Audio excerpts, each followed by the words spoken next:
ನಾನು ಮಿಸ್ ಮಾಡ್ಕೊಂಡೆ. ಬಹಳ ತೊಂದರೆ ಆಗ್ತಿತ್ತು. ಧನ್ಯವಾದಗಳು ಸರ್, ಅನಂತ ಇಲ್ಲ, ಅನಂತ ಧನ್ಯವಾದಗಳು JP ಸರ್ಗೆ ಮತ್ತೆ ತಮಗೂ ಕೂಡ. ತಮ್ಮ ಅಭಿಮಾನದ ನುಡಿಗಳಿಗೆ ತುಂಬು ಹೃದಯದ ಧನ್ಯವಾದಗಳು. ರಾಜ್ಕುಮಾರ್ ಅವರ ಸಮುದ್ರದ ಸಾಧನೆಯನ್ನ ನಾನೊಂದು ಬೊಗಸಲ್ಲಿ ಹೇಳ್ಕೊಡೋ ಪ್ರಯತ್ನ ಅಷ್ಟೇನೆ, ಇದು ಪೂರ್ತಿಯಾಗಿ ಆಗಿಲ್ಲ, ಸಾಕಷ್ಟಿದೆ, ಪ್ರಯತ್ನ ಅಷ್ಟೇ. ಖಂಡಿತ ಧನ್ಯವಾದಗಳು ಸರ್. ಧನ್ಯವಾದಗಳು. ಎಸ್, ನಮ್ಮ ಜೊತೆ ಸುಮಾರು ಪಾರ್ಟಿಸಿಪೆಂಟ್ಸ್ ಇದ್ದಾರೆ. ಬಾಬು ಹಾಗೆ. ನಂತರ ಹರಿಪ್ರಸಾದ್ ಅಂತ, ಹೇಳಿ ಇವರು ಒಂದು ಕಾಲೇಜಿನ ಪ್ರಾಂಶುಪಾಲರು. ಹಾ. ಎಸ್ ಹರಿಪ್ರಸಾದ್, ನಿಮ್ಗೆ ಹೇಗೆ ಅನ್ನಿಸ್ತು? ನಮಸ್ಕಾರ ಸರ್.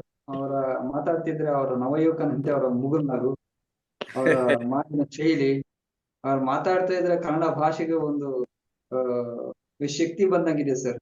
ಹೌದಾ? ಕನ್ನಡದ ದಿಗ್ಗಜ, ಕನ್ನಡ ನಟ ಸಾರ್ವಭೌಮ ಅಂತ ರಾಜ್ಕುಮಾರ್ ಅಂತ ಕರಿತೀವಲ್ಲ, ಅವರ ಅಭಿಮಾನ ಆಗಿರುವುದು, ಅವರ ಅಭಿಮಾನದ ಕುರಿತು ಅವ್ರು ಮಾತಾಡ್ತಿರುವಂತದ್ದು, ನೆಲ ಒಂದು ಕನ್ನಡ ಭಾಷೆಯನ್ನ ನಾವು ಇನ್ನ ಸ್ವಲ್ಪ ತಿಳ್ಕೋಬೇಕಿದೇನೋ, ಅದರ ಆಳಕ್ಕಿನ ಇಳಿಬೇಕೇನೋ, ಅದರ ಎತ್ತರಕ್ಕಿನ ಏರ್ಬೇಕೇನೋ ಅಂತಕ್ಕಂಥ ಒಂದು ಅನಿಸಿಕೆ ನನಗೆ ಅನಿಸ್ತದೆ. ಈ ಸಂದರ್ಭದಲ್ಲಿ ನಾವು ಭದ್ರಾವತಿಯವರು, ನಾನು ಸಹ BEd ಅಲ್ಲೇ ಭದ್ರಾವತಿಯಲ್ಲಿ ಮಾಡಿದ್ದು. ಬಹಳ ಸಂತೋಷ, ಧನ್ಯವಾದಗಳು, ಅಭಿನಂದನೆಗಳು. 2 ಕ್ವಶನ್ ಇದ್ರು ಸರ್, 2 ಕ್ವಶನ್ ಸಂದರ್ಭದಲ್ಲಿ. ಒಂದು ಚಲಚಿತ್ರದ ಬಗ್ಗೆ, ಒಂದು ಅವರ ಭಾಷೆ ಬಗ್ಗೆ. ನಮ್ಮ ಸಂವಹನ ಶೈಲಿ ಮತ್ತು ವ್ಯಕ್ತಿತ್ವ ವಿಕಸನ ಇದ್ದ ಕಾರಣವಾಗಿ ರಾಜ್ಕುಮಾರ್ ಅವರು ಭಾಷೆ ಬಳಸ್ತಿದ್ರೆ ಹಂಗೆ ಕಣ್ಣಿಟ್ಟು ನೋಡ್ಬೇಕು, ಕಿವಿಟ್ ಕೇಳ್ಬೇಕು ಅನಿಸುತ್ತೆ. ಒಂದು ಪದನು ಸಹ, ಒಂದು ಅವ್ರು ಓದಿದ್ದೆ 4ನೇ ತರಗತಿನೇ, ಒಂದು ಪದನು ಸಹ ಮಿಸ್ ಇಲ್ಲ. ಅವರು ಮಹಾಪ್ರಾಣಾಕ್ಷರಗಳಾಗ್ಲಿ, ಅವ್ರ ಒತ್ತಾಗ್ಲಿ, ದೀರ್ಘಾಕ್ಷರಗಳಾಗ್ಲಿ, ಎಲ್ಲಿಯೂ ಸಹ ಒಂದು ಮಿಸ್ಟೇಕ್ ಮಾಡಲ್ಲ. ನಾವ್ ಎಷ್ಟು MA PhD ಮಾತ್ರ ಸಹ ಎಲ್ಲೋ ನೂರಾರು ತಪ್ಪುಗಳಾಗ್ತವೆ. ಆದ್ರೆ ಆ ಭಾಷೆ ಬಳಕೆ ಬರ್ಬೇಕಾದ್ರೆ ಅವ್ರಿಗೆ ಏನ್ ಆ ಒಂದು ಎಲ್ಲಿ ಬಂತು ಅವ್ರಿಗೆ ಆ ಶಕ್ತಿ ಅಂತ ಒಂದು. ಇನ್ನೊಂದು, ಅವರ ಫಿಲಂ ಮಂತ್ರಾಲಯ ಮಹಾತ್ಮ ತೆಗಿಬೇಕಾದ್ರೆ ಸ್ವಲ್ಪ ಅಡೆತಡೆಗಳು ಉಂಟಾದವು. ಅದಕ್ಕೆ ಆಗ್ಬೋದಾ ಅಂತ ಹೇಳ್ತೀನಿ. ನಿಮ್ಮ ಮೊದಲನೇ ಇದಕ್ಕೆ ಹೇಳ್ತೀನಿ ನಾನು. ನೃಪತುಂಗನ ಶ್ರೀ ವಿಜಯನ ಕವಿರಾಜ ಮಾರ್ಗದಲ್ಲಿ ಒಂದು ಬರುತ್ತೆ, ಕುರಿತೋದದೆಯುಂ ಕಾವ್ಯ ಪ್ರಯೋಗ ಪರಿಣತ ಮತಿಗಳಂತ. ಹೌದೌದು ಸರ್. ತ್ಯಾಗದ, ಭೋಗದ, ಅಕ್ಕರದ, ಗೇಯದ, ಗೊಟ್ಟಿಯದ, ಅಲಂಪಿನ ಇಂಪುಗಳಿಗೆ ಆಗರಮಾದ ಮಾನಿಸರೇ ಮಾನಿಸರ್ ಅಂತ ಹೇಳ್ತಾರೆ. ಅಂದ್ರೆ ಕುರಿತೋದದೆಯುಂ ಕಾವ್ಯ ಪ್ರಯೋಗ ಪರಿಣತ ಮತಿಗಳು ನಿಜದಿಂ ಚದುರರ್ ಅಂತ ಹೇಳ್ತಾರೆ. ಅಂದ್ರೆ ಇದನ್ನ ನಾನು ಕುರಿತು ಓದಲೇಬೇಕು ಅನ್ನೋ ಇದು ನಮ್ಮ ಕನ್ನಡಿಗರಿಗಿಲ್ಲ. ಅದಕ್ಕೇನೆ ರಾಜ್ಕುಮಾರ್ ಅವ್ರನ್ನ ಜನಪದ ನಾಯಕ ಅಂತ ಹೇಳೋದು. ಕವಿವಾಣಿ ಹೂವು, ಜನವಾಣಿ ಬೇರು. ರಾಜ್ಕುಮಾರ್ ಬೇರ್ನಂತಿದ್ರು, ಜನವಾಣಿಯಾಗಿ ಬಂದು ಅವರು ಮೇಲೆ ಪಲ್ಲವಿಸಿದ್ರು. ಆದ್ರೆ ನಿಜವಾದ ಇದು ಅವರು ಜಾನಪದ ನಾಯಕ. ಅದನ್ನ 9ನೇ ಶತಮಾನದ ಕವಿರಾಜ ಮಾರ್ಗದಲ್ಲಿ ಹೇಳ್ತಾನೆ. ಅಂದ್ರೆ ಕುರಿತು ಓದದೆ ಕಾವ್ಯ ಪ್ರಯೋಗ ಮಾಡುವಷ್ಟು ಪರಿಣತ ಮತಿಗಳು ಕನ್ನಡಿಗರಾಗಿದ್ರು. ಅಂದ್ರೆ ಇವತ್ತು ನಾವು ಯಾವ್ಯಾವ್ದೋ ವಿಶ್ವವಿದ್ಯಾಲಯದಿಂದ ನೀವು ಹೇಳ್ದಂಗೆ ಪದವಿ, ಪದಕ, ಪುರಸ್ಕಾರ ಎಲ್ಲವನ್ನೂ ಪಡಿತೀವಿ. ಅವತ್ತು ವಿದ್ಯೆನೇ ಇಲ್ಲ, 3ನೇ ತರಗತಿ ಅಂತ ಹೇಳ್ತಾರೆ. 3ನೇ ತರಗತಿ ಓದಿದಂತ ಒಬ್ಬ ನಿಷ್ಕಳಂಕ ಮನಸ್ಸಿನ, ವಿನಯ, ವಿಧೇಯತೆ, ಸರಳ ಸೌಜನ್ಯವನ್ನ ಮೈಗೂಡಿಸಿಕೊಂಡಂತವ್ರು ಅಣ್ಣ ಬಸವಣ್ಣ ಅಂತ ಹೇಳಿದೆ.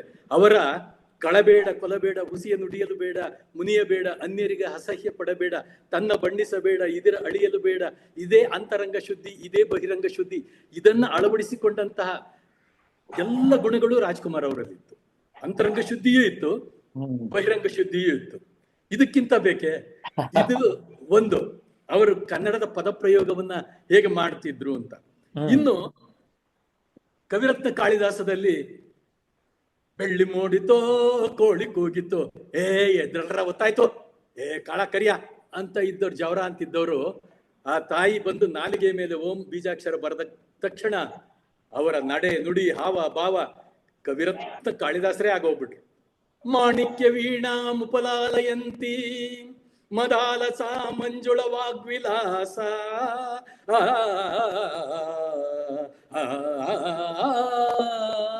ನೋಡಿ, ಬೆಳ್ಳಿ ಮೂಡಿತೋ, ಕೋಳಿ ಕೂಗಿತೋ ಅಂತ ಇದ್ದ ಅಣ್ಣವರು ಮಾಣಿಕ್ಯ ವೀಣಾ ಮುಪಲಾಲಯಂತಿ ಅಂತ ಒಂದು ಸಂಸ್ಕೃತ ಕಾವ್ಯವನ್ನ ಸುಲಲಿತವಾಗಿ. ಇನ್ನು 2 ಕನಸು ಚಿತ್ರದಲ್ಲಿ ಅವರು ನಿರರ್ಗಳವಾಗಿ ಆಂಗ್ಲ ಭಾಷೆಯಲ್ಲಿ ಅವರು ಪ್ರಾಧ್ಯಾಪಕರಾಗಿರ್ತಾರೆ. ಸುಲಲಿತವಾಗಿ ಆಂಗ್ಲ ಭಾಷೆಯಲ್ಲಿ ಪಾಠವನ್ನು ಮಾಡ್ತಾರೆ.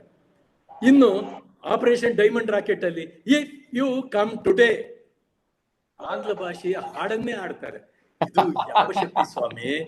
ತಾಯಿ ಕನ್ನಡಾಂಬೆಯ, ತಾಯಿ ಭುವನೇಶ್ವರಿಯ, ತಾಯಿ ಚಾಮುಂಡೇಶ್ವರಿಯ, ಅವರು ನಂಬಿದ ಮಲೆಯ ಮಾದೇಶ್ವರ, ನಂಜನಗೂಡಿನ ನಂಜುಂಡೇಶ್ವರನ ಶ್ರೀಕಂಠ ವಿಷಕಂಠ.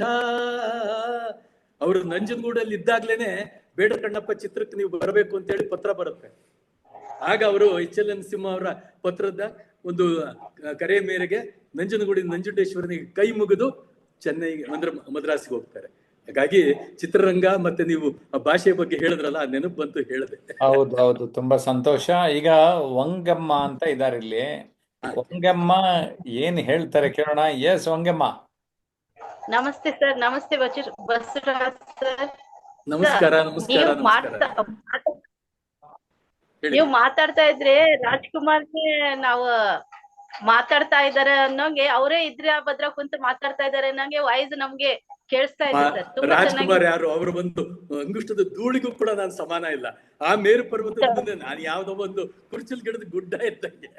ತಮ್ಮ ಅಭಿಮಾನಕ್ಕೆ ಧನ್ಯವಾದಗಳು. ಹೇಳಿ ಹೇಳಿ, ನಿಮ್ಮ ಅನಿಸಿಕೆ ಹೇಳಿದ್ದೀರಾ, ಸ್ವಾಗತ. ಯಾಕಂದ್ರೆ ಅದು ವಾಯ್ಸ್ ಆ ರೀತಿ ನಿಮ್ದು ಬರ್ತಾ ಇದೆ. ಯಾಕಂದ್ರೆ ಅವ್ರದ್ದು ಕೇಳ್ತಾ ಇದ್ರೆ ಇಡೀ ಇತಿಹಾಸನೇ ನೀವ್ ಹೇಳ್ತಾ ಇದ್ದೀರಾ. ನಾವು ಕೇಳಲಾರ್ದದ್ದು ನೋಡ್ಲಾರ್ದದ್ದು ಕೂಡ ನೀವ್ ಹೇಳ್ತಾ ಇದ್ದೀರಾ. ಅದಕ್ಕೆ ನಿಮ್ಮ ಹೃದಯವಂತಿಕೆಯ ಮಾತುಗಳದು, ಬಹಳ ಸಂತೋಷ. ಚಾನಲ್ ಬಂದು ನೀವು ಅವ್ರ ಬಗ್ಗೆ ತಿಳಿಸ್ಕೊಟ್ಟಿದ್ಕೆ ತುಂಬಾ ತುಂಬಾ ಧನ್ಯವಾದ ಸರ್. ನಾ ಹೇಳಕ್ ಇಷ್ಟಪಡ್ತೀನಿ. ಒಂದ್ ಹೇಳಿದ್ರಿ ಸರ್ ನೀವು, ರಾಜ್ಕುಮಾರ್ ಸರ್ದ ಹೇಳಕ್ಕ ಒಂದು ಇದನ್ನೇ ಇದೆ, ಚರಿತ್ರೆನೇ ಇದೆ. ಅದು ಅಂತ ಹೇಳಿದ್ರಿ ಅಲ್ ಸರ್ ನೀವು, ಅದು ಏನೋ ರಾಜ್ಕುಮಾರ್ನೇ ಹೇಳಿದ್ರೇನೋ ಅನ್ನಂಗ ಆಯ್ತು. ತುಂಬಾ ಚೆನ್ನಾಗಿ ರಾಜ್ಕುಮಾರ್ ಸರ್ ಹೇಳುವಂತದ್ದು ಒಂದು ಇತಿಹಾಸನೇ ಇದೆ. ನಾನು ಒಂದು ಬೊಗಸೆ ಹೇಳಿದೆ ಅಂತ ಹೇಳಿದ್ರಲ್ಲ, ಎಷ್ಟು ಚೆನ್ನಾಗಿ ಬಂತು ಗೊತ್ತಾ ಸರ್. ಅದು ಡಾಕ್ಟರ್ ರಾಜ್ಕುಮಾರ್ ಅವರ ಸರ್ ಸಾಗರದಷ್ಟು ಸಾಧನೆಯನ್ನ ಒಂದು ಬೊಗಸೆಲ್ ಕೊಡ್ಬೇಕು ಅಂದ್ರೆ, ಯಾವ್ದೋ 3ನೇ ಕ್ಲಾಸ್ ಅಲ್ಲಿ ಓದಂತವನು ಬೆಂಗಳೂರಿಗೆ ಬಂದು ಮೇಯರ್ ಮುತ್ತಣ್ಣನೇ ಆದ. ಮೇಯರ್ ಮುತ್ತಣ್ಣ ನೋಡಿ, ಅದರಲ್ಲಿ ಹೇಳ್ತಾನೆ, ನಮ್ಮ ಈ ಕಾರ್ಪೊರೇಷನ್ ಬೆಂಗಳೂರು ಮಹಾನಗರ ಪಾಲಿಕೆ ನೋಡಿದವ್ರು ಯಾರು ಇಲ್ಲ. ಅದ್ರ ಮುಂದಿರುವಂತ ಕೆಂಪೇಗೌಡನ ವಿಗ್ರಹದ ಕೆಳಗಡೆ ಮಲಗ್ತಾರೆ. ಪೊಲೀಸ್ನವ್ರು ಬಂದು, ಎದ್ದೋ, ಯಾಕೆ ಮಲಗಿದ್ಯಾ ಇಲ್ಲಿ ಮಲಗಬಾರ್ದು ಅಂತ. ಗೌಡ್ರೆ, ಕೆಂಪೇಗೌಡ್ರೆ, ಬೆಂಗಳೂರು ಕಟ್ಸಿದ್ರಿ, ನಿಮ್ ಪಾದ ತಾವ್ ಮಲಕ್ಕಳಕ್ಕೂ ಬಿಡಕ್ಕಿಲ್ವಲ್ಲ ಬುದ್ಧಿ ಈ ಬೆಂಗಳೂರು ಜನ ಅಂತೇಳಿ ಎದ್ಬಿಟ್ಟು, ಹಳ್ಳಿಯಾದರೇನು ಶಿವ, ದಿಳ್ಳಿಯಾದರೇನು ಶಿವ, ಜಗವೆಲ್ಲ ನಿಂದೇ ಶಿವ, ಎಲ್ಲ ನಿನ್ನಂತೆ ಶಿವ, ಜಗವೆಲ್ಲ ನಿನ್ನದೇ ಶಿವ. ಹಳ್ಳಿಯಾದರೇನು ಶಿವ, ದಿಳ್ಳಿಯಾದರೇನು ಶಿವ, ಜನರೆಲ್ಲ ಒಂದೇ ಶಿವ, ಎಲ್ಲ ನಿನ್ನಂತೆ ಶಿವ, ಜಗವೆಲ್ಲ ನಿನ್ನದೇ ಶಿವ. ಒಂದು ಮಾತು ಹೇಳ್ತೀನಿ, ಅವರು ಮೇಯರ್ ಮುತ್ತಣ್ಣ ಆಗಿ ಬಂದಿದ್ರಿಂದ ಬೆಂಗಳೂರು ಮಹಾನಗರ ಪಾಲಿಕೆಯಲ್ಲಿ ಯಾರು ಆಯ್ಕೆಯಾಗಿ ಮೇಯರ್ ಆಗ್ತಾರೆ, ರಾಜ್ಕುಮಾರ್ ಅವ್ರ ಮನೆಗೆ ಹೋಗಿ ನಮಸ್ಕಾರ ಮಾಡಿ ಆಶೀರ್ವಾದ ತಗೊಂಡು ಆಮೇಲೆ ಬಂದು ಮಹಾನಗರ ಪಾಲಿಕೆಯಲ್ಲಿ ಮೇಯರ್ ಪಟ್ಟಕ್ಕೆ ಕೂರ್ತಾ ಇದ್ರಂತೆ. ಇದು ನಾನು ಒಂದ್ ಕಡೆ ಓದಿದ್ದು. 3ನೇ ತರಗತಿ ಓದಿದ ಅವರು ಸಿನಿಮಾದಲ್ಲಿ, ಅದು ಪ್ರಥಮ ನಿರ್ದೇಶನ ಸಿದ್ಲಿಂಗಯ್ಯನವರು, ಪ್ರಥಮ ನಿರ್ಮಾಪಕರು ದ್ವಾರಕೀಶ್. ಅಂತಹ ಒಂದು ಚಿತ್ರದಲ್ಲಿ ಮೇಯರ್ ಆದವರು, ಅವರು ನಟಿಸಿದ, ಒಬ್ಬ ಮೇಯರ್ ಆಗಿ ನಟಿಸಿದಂತ ಚಿತ್ರದ ಇದನ್ನು ಇಟ್ಕೊಂಡು ಇವತ್ತು ಬೆಂಗಳೂರಿನಲ್ಲಿ ಮೇಯರ್ ಆಗೋರು ಅವ್ರ ಮನೆಗೆ ಹೋಗಿ ರಾಜ್ಕುಮಾರ್ ನಮಸ್ಕಾರ ಮಾಡಿ ಬರ್ತಿದ್ರು.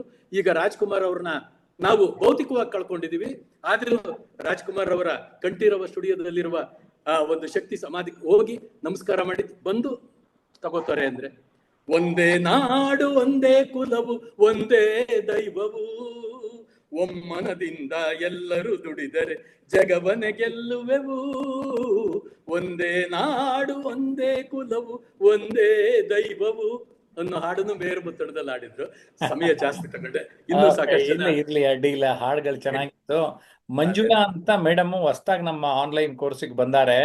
ಬಹಳ ಸಂತೋಷ. ಏನ್ ಹೇಳ್ತಾರೆ ಮಂಜುಳಾ ಮೇಡಮ್? ಹೇಳಿ ಮೇಡಮ್. ಬಸವರಾಜ್ ಸರ್, ತುಂಬಾ ನಮಸ್ಕಾರ. ನಮಸ್ಕಾರ. ನಿಮ್ಮ ಸಾಹಿತ್ಯದ ಜ್ಞಾನ ಕೇಳಿ ನಮ್ಗೆ ಎಷ್ಟು ಅದ್ಭುತವಾಗಿ ನೀವು ಇಷ್ಟೆಲ್ಲ ಹೇಳ್ತೀರಾ. ನೀವೇನ್ ಓದ್ಕೊಂಡಿದ್ದೀರಾ ಗೊತ್ತಿಲ್ಲ ನನ್ಗೆ. ಎರಡನೇದು ಹೌದಾ ಸರ್? ಎರಡನೇದು, ನಮ್ಗೆ ಡಾಕ್ಟರ್ ರಾಜ್ಕುಮಾರ್ ಅವರ ಧ್ವನಿಯಲ್ಲಿ, ಅವರ ಮಾತಿನಲ್ಲಿ ಕನ್ನಡ ಎಷ್ಟು ಸೊಗಸಾಗಿ ಕೇಳ್ತಿದ್ರು.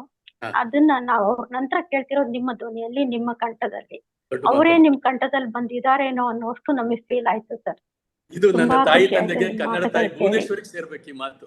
ಯಾಕೆಂದ್ರೆ ಜನ್ಮ ಕೊಟ್ಟಿರೋ ತಂದೆ ತಾಯಿ ಹಾ. ಮತ್ತೆ ಅಕ್ಷರ ಕಲಿಸಿದ ಕನ್ನಡಾಂಬೆ ಶಾರದಾ ಮಾತೆಗೆ ತಲುಪಬೇಕು ನಿಮ್ಮ ಅನಿಸಿಕೆಗಳು. ಬಹಳ ಸಂತೋಷ, ಧನ್ಯವಾದ. ನಿಮ್ಮ ಜ್ಞಾನ ಅಂತೂ ತುಂಬಾ ದೊಡ್ಡದು ಸರ್. ಇಲ್ಲಮ್ಮ, ಅಲ್ಪ ಅಲ್ಪ.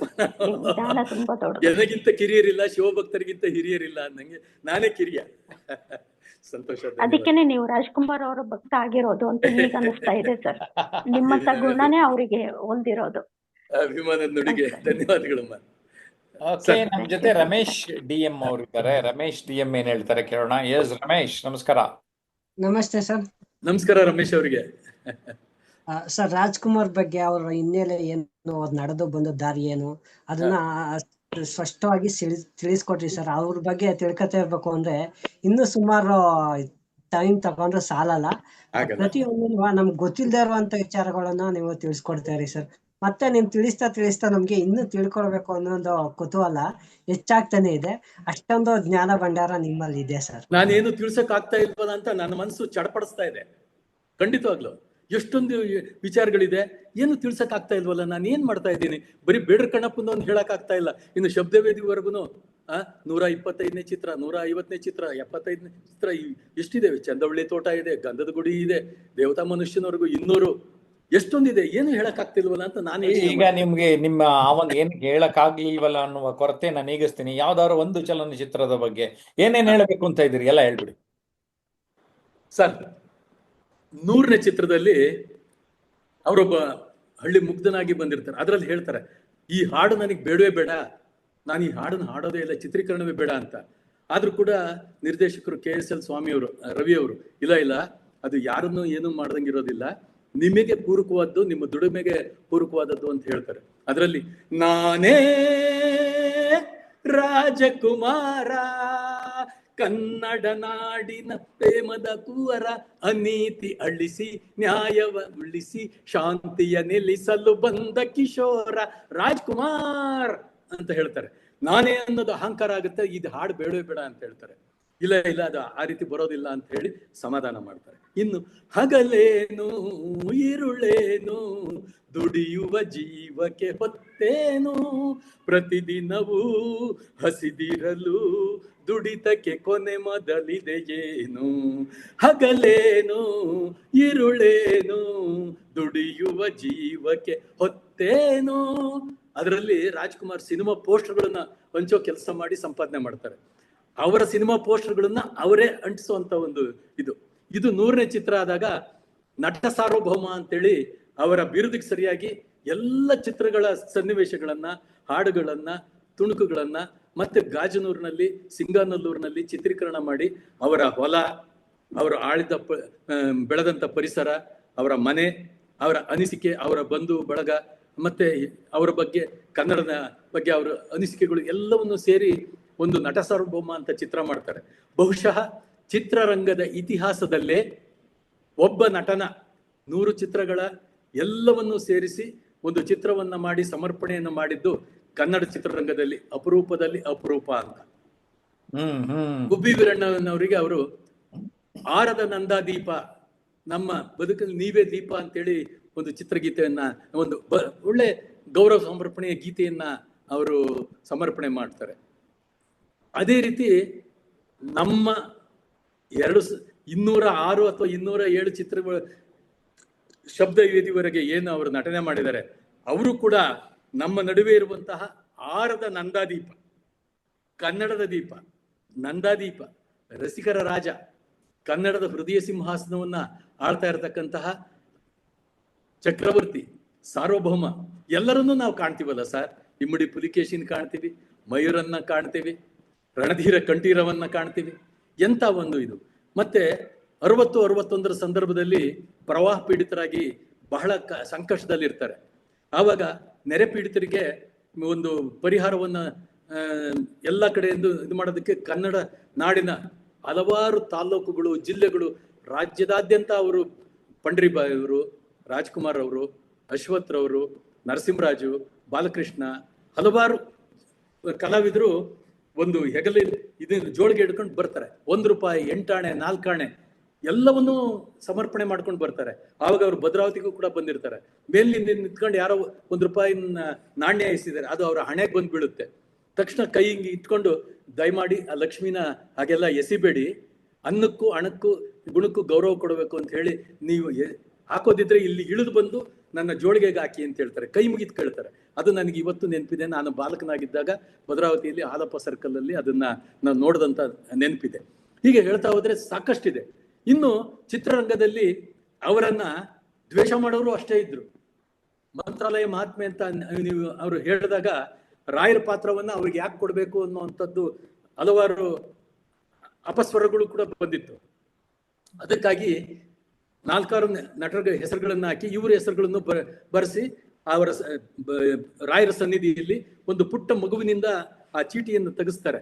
ಆಗ 3 ಸಲ ಚೀಟಿ ಎತ್ತಿಸಿದ್ರು ಕೂಡ ರಾಜ್ಕುಮಾರ್ ಅವ್ರ ಹೆಸರೇ ಬರುತ್ತೆ. ಆವಾಗ ಅವರು ಇಲ್ಲ, ಆ ಪಾತ್ರನ ಅವರೇ ಮಾಡ್ಲಿ ಅಂತ ಹೇಳಿದಾಗ ನಿತ್ಯ ಅವರ ಆಹಾರ ಪದ್ಧತಿಯಲ್ಲಿ ಬದಲಾವಣೆ ಆಗುತ್ತೆ, ದಿನಚರಿಯಲ್ಲಿ ಬದಲಾವಣೆ ಆಗುತ್ತೆ. ನೆಲದ ಮೇಲೆ ತಣ್ಣೀರಲ್ಲಿ ಸ್ನಾನ ಮಾಡಿಕೊಂಡು ಅವರ ಆಹಾರ ಪದ್ಧತಿಯನ್ನು ಬದಲಾವಣೆ ಮಾಡಿಕೊಂಡು ಆ ಚಿತ್ರೀಕರಣ ಮುಗಿಯೋರು ಕೂಡ ರಾಯರ ಭಕ್ತರಾಗಿರ್ತಾರೆ. ಅದೇ ಸಂದರ್ಭದಲ್ಲಿ ಹುಟ್ಟಿದಂತ 2ನೇ ಪುತ್ರನಿಗೆ ರಾಘವೇಂದ್ರ ಅಂತ ನಾಮಕರಣ ಮಾಡ್ತಾರೆ. ಆ ಮಂತ್ರಾಲಯ ಮಹಾತ್ಮೆ ಚಿತ್ರ ಬಿಡುಗಡೆಯಾದ ನಂತರ ಮಂತ್ರಾಲಯಕ್ಕೆ ಹೋಗುವಂತ ಭಕ್ತರ ಸಂಖ್ಯೆ ಹೆಚ್ಚಾಗುತ್ತೆ ಅಂತ ಹೇಳಿದ್ರೆ ಅತಿಶಯೋಕ್ತಿ ಆಗಲಾರದು. ಇದನ್ನ ಒಂದು ಹೇಳೋದಕ್ಕೆ ಇಷ್ಟಪಡ್ತೀನಿ. ಇನ್ನು ಇದೇ ತರ ಅವರು ಗಾಯನದಲ್ಲಿ ಬಂದ್ರೆ ಓಯಿಲೇಶ್ವರ ಚಿತ್ರದಲ್ಲಿ ಅವರು ಹಾಡಿದ್ದಾರೆ. ಶರಣು ಶಂಭೋ ಶಿವ ಶರಣು ಶಂಭೋ ಎನ್ನ ಗುರು ತೋರಿದ ಸೋಮೇಶ ಪ್ರಭೋ, ಶರಣು ಶಂಭೋ ಶಿವ ಶರಣು ಶಂಭೋ. ಅವರು ಅದರಲ್ಲಿ ಹಾಡ್ತಾರೆ. ಪಿ ಬಿ ಶ್ರೀನಿವಾಸ್ ಹಾಡ್ತಾರೆ. ಅದೇ ಚಿತ್ರಕ್ಕೆ ಘಂಟಸಾಲ ಕೂಡ ಹಾಡ್ತಾರೆ. ಆ ಗೀತೆ ಇವತ್ತಿಗೂ ಪ್ರಸ್ತುತ. ಈ ದೇಹದಿಂದ ದೂರನಾದೆ ಏಕೆ ಆತ್ಮನೇ, ಈ ಸಾವು ನ್ಯಾಯವೇ, ಈ ಸಾವು ನ್ಯಾಯವೇ, ಆಧಾರ ನೀನೆಂದು ಈ ಲೋಕ ನಂಬಿದೆ, ಈ ದೇಹದಿಂದ ದೂರನಾದೆ ಏಕೆ ಆತ್ಮನೇ, ಈ ಸಾವು ನ್ಯಾಯವೇ. ಅವರು ಹಿನ್ನೆಲೆ ಗಾಯಕರಾಗ್ಬೋದು ಆಗಿದ್ರೆ ಆಗ್ಲೇನೆ ಆಗ್ಬೋದಿತ್ತು, ಆದ್ರೂ ಆಗ್ಲಿಲ್ಲ. ಆಗ ಅವಕಾಶ ಕೊಟ್ಟವರು ಜಿ ಕೆ ವೆಂಕಟೇಶ್. ನಂತರ ಮಹಿಷಾಸುರ ಮರ್ದಿನಿ ಚಿತ್ರದಲ್ಲಿ ಚಿತ್ರೀಕರಣದ ಧ್ವನಿ ಮುದ್ರಣದ ಸಂದರ್ಭದಲ್ಲಿ ಪಿ ಬಿ ಶ್ರೀನಿವಾಸ್ ಅವರು ಇರಲ್ಲ, ತ್ವರಿತವಾಗಿ ಧ್ವನಿ ಮುದ್ರಣ ಆಗ್ಬೇಕಾಗಿರುತ್ತೆ. ಆವಾಗಲೂ ಕೂಡ ಜಿ ಕೆ ವೆಂಕಟೇಶ್ ಅವರು ಕರೆಸಿ ಎಸ್ ಜಾನಕಿ ಅವರ ಜೊತೆ ಒಂದು ಯುಗಳ ಗೀತೆಯನ್ನ ಹಾಡೋದಕ್ಕೆ ಬಿಡ್ತಾರೆ. ತುಂಬಿತು ಮನವ ತಂದಿತು ಸುಖವ, ಪ್ರೇಮದ ಗಾಳಿ ನಮ್ಮ ಜೀವನ ವರಳಿ, ಆ ಎಲ್ಲೋ ಹುಟ್ಟಿದ ನದಿ ತಾನು ಹರಿವುದು ಕೂಡಲು ಜಲದಿಯನು, ಗೊತ್ತೇ ಗುಣಶೀಲೇ ನೀ ಕಾರಣ ಹೇಳು ಅಂತ ಒಂದು ಯುಗಳ ಗೀತೆಯನ್ನ ಆಡ್ತಾರೆ. ಇದೆಲ್ಲ ಆದ ನಂತರ ಸಂಪತ್ತಿಗೆ ಸವಾಲ್ ಚಿತ್ರದಲ್ಲಿ ಪಿ ಬಿ ಶ್ರೀನಿವಾಸ್ ಅವರು ಆಡಬೇಕಾಗಿರುವಂತ ಯಾರೇ ಕೂಗಾಡಲಿ ಚಿತ್ರದ ಒಂದು ಗಾಯನ, ಅದನ್ನು ಚಿ ಉದಯಶಂಕರ್ ಬರೆದಿರ್ತಾರೆ. ಪಿ ಬಿ ಶ್ರೀನಿವಾಸ್ ಅವರು ಆಡೋ ಸಂದರ್ಭದಲ್ಲಿ ಅವರು ಸಿಂಗಪುರ್ ಪ್ರಯಾಣದಲ್ಲಿರ್ತಾರೆ. ಆಗ್ಲೂ ಕೂಡ ಜಿ ಕೆ ವೆಂಕಟೇಶ್ವರ ಅವರು ಇಲ್ಲ ನೀವು ಹಾಡಿ ಅಂತಾರೆ. ಇಲ್ಲ ಇಲ್ಲ, ಈ ಗೀತನ ಹಾಡೋದೇ ಇಲ್ಲ, ಆ ರಚನೆ ಕೂಡ ಇದಾಗ್ಲಿ, ಯಾರೇ ಕೂಗಾಡಲಿ ಊರೇ ಹೋರಾಡ್ಲಿ ಅಂದ್ರೆ ಏನದು, ನಾನು ಬೇರೆಯವರಿಗೆ ಸವಾಲಾಗ್ದಂಗಿರುತ್ತೆ, ನಾನು ಹಾಡಲ್ಲ ಅಂತಾರೆ. ಆವಾಗ್ಲೂ ಕೂಡ ಉದಯಶಂಕರು, ನಿರ್ಮಾಪಕರು, ನಿರ್ದೇಶಕರು ಅವ್ರಿಗೆ ಹೇಳಿ ಇಲ್ಲ, ಇದು ಎಮ್ಮೆ ಮೇಲೆ ಕೂತ್ಕೊಂಡು ಆ ಊರಿನ ಸಾಹುಕಾರ ಅವನಿಗೆ ನೀವು ಸವಾಲು ಹಾಕೋ ಹಾಡು ಅಂತ ಹೇಳಿದ ಮೇಲೆ ಅವರು ಯಾರೇ ಕೂಗಾಡಲಿ ಊರೇ ಹೋರಾಡಲಿ ನಿನ್ನ ನೆಮ್ಮದಿಗೆ ಭಂಗವಿಲ್ಲ, ಎಮ್ಮೆ ನಿನಗೆ ಸಾಟಿ ಇಲ್ಲ, ಬಿಸಿಲು ಮಳೆಗೆ ಬಿರುಗಾಳಿ ಚಳಿಗೆ ಅಳುಕದೆ ಮುಂದೆ ಸಾಗುವೆ, ಅರೆ ಹೊಯ್ ಅರೆ ಹೊಯ್ ಅಂತ ಆಡ್ತಾರೆ. ಇದು ಇಲ್ಲಿ ಒಂದೇ ನಿಮಿಷ, ನನ್ನ ಹಳೆ ನೆನಪು ಕೆದಕ್ಬಿಟ್ರಿ ನೀವು. ಹೇಳಿ ಸರ್, ಹೇಳಿ. ನಾನು ಬೆಂಗಳೂರಿಗೆ ಓದಕ್ಕೆ ಇಲ್ಲಿ ಸೇರ್ಕೊಂಡ್ಬಿಟ್ಟಿದ್ದೆ, ಸರಸ್ವತಿ ಮಂದಿರ. ಊರ್ಗ್ ಹೋದಾಗ ನಮ್ ಮನೇಲಿ ಒಂದ್ ಎಮ್ಮೆ ಇತ್ತು, ನಮ್ಮ ತಾಯಿ ನಾಗಮ್ಮ ಪ್ರೀತಿ ಸಾಕಿದ್ದು. ಆ ಎಮ್ಮೆನ ಮೇಯ್ಸಕ್ ಕರ್ಕೊಂಡ್ ಹೋಗು ಅಂದ್ರೆ ನಾನು ಆ ಎಮ್ಮೆ ಮೇಲೆ ರಾಜ್ಕುಮಾರ್ ಪ್ರಭಾವ ಬಂದು ಎಮ್ಮೆ ಮೇಲೆ ಕುತ್ಕೊಂಡು ಹಾಡು ಹೇಳ್ತಾ ಇದ್ನಂತೆ. ನೋಡಿ ನಂಟು ಹೇಗಿದೆ ಅಂದ್ರೆ ಎಮ್ಮೆ ಹಾಡಿನ ಪ್ರಭಾವ. ಆಮೇಲೆ ಊರಲ್ಲೂ ಕೂಡ ಹಳ್ಳಿಗಳಲ್ಲಿ ಆ ಸಿನಿಮಾ ಬಂದ್ಮೇಲೆ ಎಮ್ಮೆ ಮೇಲೆ ಕುತ್ಕೊಂಡು ಹುಡುಗರು ಹಾಡು ಹೇಳ್ಕೊಂಡು ಹೋಗ್ತಾ ಇದ್ದಿದ್ದು ನಾವು ಕಣ್ಣಾರೆ ಕಂಡಿದೀವಿ ಸರ್. ಏನೋ ಸಂತೋಷ. ನಾವು ಎಮ್ಮೆ ಮೇಯ್ಸೋರು, ಇಂಥ ಎಮ್ಮೆ ಮೇಲೆ ರಾಜ್ಕುಮಾರ್ ಕುತ್ಕೊಂಡು ಹಾಡಿದ್ರಲ್ಲ ನಾವೇನ್ ಕಡಿಮೆ ಅಂತೇಳಿ, ಅದು ಆ ಚಿತ್ರ ಆ ಊರಿನ ಸುತ್ತಮುತ್ತನೇ ಚಿತ್ರೀಕರಣ ಆಗಿತ್ತು ಅಂತ ಅದೊಂದು ಹೆಮ್ಮೆಯ ವಿಷಯ. ಹೌದು, ಅಂತ ಹೇಳ್ತಾ? ನನಗೆ ನಮ್ ತಾಯಿ ಎಮ್ಮೆ ಪ್ರೀತಿಸ್ತಾ ಇದ್ರು.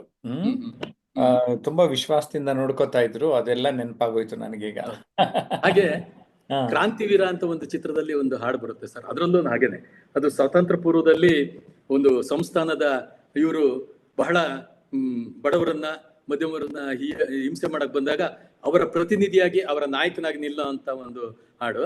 ಯಾರು ಏನು ಮಾಡುವರು ನನಗೇನು ಕೇಡು ಮಾಡುವರು, ಸತ್ಯದ ಹಾದಿಯಲ್ಲಿರುವಾಗ ಧರ್ಮವೇ ರಕ್ಷಿಸುತ್ತಿರುವಾಗ, ನಾಡಿಗೆ ನಾಡೆ ಹಿಂದಿರುವಾಗ, ಕನ್ನಡ ನನ್ನುಸಿರಾಗಿರುವಾಗ ಯಾರು ಏನು ಮಾಡುವರು ನನಗೇನು ಕೇಡು ಮಾಡುವರು ಅಂತ ಆಡುವಂತ ಗೀತೆ. ಎಷ್ಟು ಅದ್ಭುತವಾಗಿದೆ ಸರ್.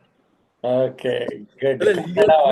ಕನ್ನಡ ಮನಸ್ಸುಗಳಿಗೆ ಶುಭ ಸಂಜೆ ಅಂತ ಸಮಯ ಜಾಸ್ತಿ ಆಯ್ತು. ದಾವಣಗೆರೆಯಿಂದ ಮಾಹಿತಿನ ಸಂದೇಶನ ಕಳಿಸಿ